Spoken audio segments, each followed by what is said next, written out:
common challenge that we often see in agencies have to do with this lovely little glowing box. We all have a bit of an addiction with our cell phones today, and it's becoming a bigger and bigger challenge in most agencies, which is why I felt very passionate about shooting this 3-minute video. For many people, we don't like to be without our little glowing boxes, but they become distractions at work very, very easily. Many agencies have struggled to enact a fair and usable cell phone policy. So I'm going to give you my 2 cents on it, and hopefully this starts a great dialogue in your agency. Before I do, let me take a step back and tell you how I grew up. My mother was a school teacher. And back in the day, you just simply could not call my mom at work because there was no milk in the fridge. When we got home from school, we'd call our grandmother, check in, and say hello so everyone knew we were safe, and we'd go about our business. But during the day, my mother was largely off limits because she was teaching other kids. So there are other strategies. Now, lo and behold, of the 18 years that I was a resident in her household, and my brother as well, we had emergencies, and we were instructed to call the front desk to get my mom immediately.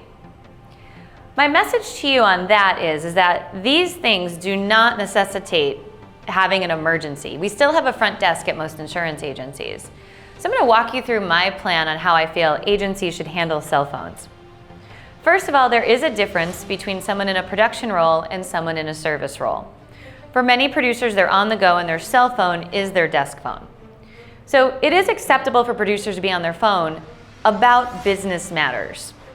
When producers are on the phone with their children or wives or spouses and it's in front of everybody, it's irritating for us all. So make it about business and make your personal lives about breaks and before and after the workday. Now for the service team, I'm very clear on this. I do not believe your cell phone should be on your desk. I'm going to go back to the situation with my mother being a school teacher. If you walked into your kid's classroom and saw your teacher texting while your kid was learning or reading a book or taking a test, what would you think?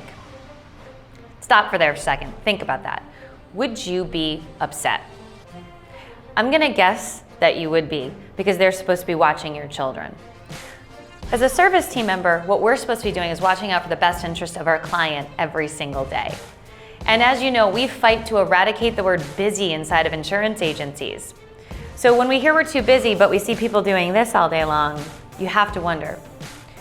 My bigger play with insurance agencies and cell phones is this though, it breaks your concentration.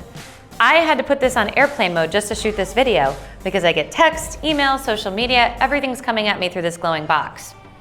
The reality is, put it in the desk, turn it off, and set healthy boundaries. Also set plan A, B, C, D, and E. In my life growing up, it was perfectly fine for us to call our neighbor or a grandmother and check in when we got home from school. We didn't have to call my mom because she was out there helping other people's kids. It can be the same in your family if you try. But there's nothing this important that can't wait for a break or your lunch break. What is important is serving our customers and staying on top of everything. And that's why I don't believe that these have a place on our desks. If there is an emergency, work out a plan with the front desk of the agency. That's the best way to get your attention because you may be on a phone call. And if that receptionist or somebody else can grab that phone call, they can help you out much faster.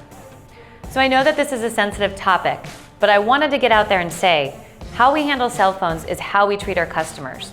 And if it was a waitress, your dentist, or your kid's school teacher, you would not be happy to see this out. So how can we hold ourselves to those same standards and give our customers that same sense of security and attention that they truly deserve? I welcome your feedback on this. I know this is a controversial topic, so feel free to post a comment or reach out to us directly. But really challenge yourself. How important is this versus protecting someone's financial security?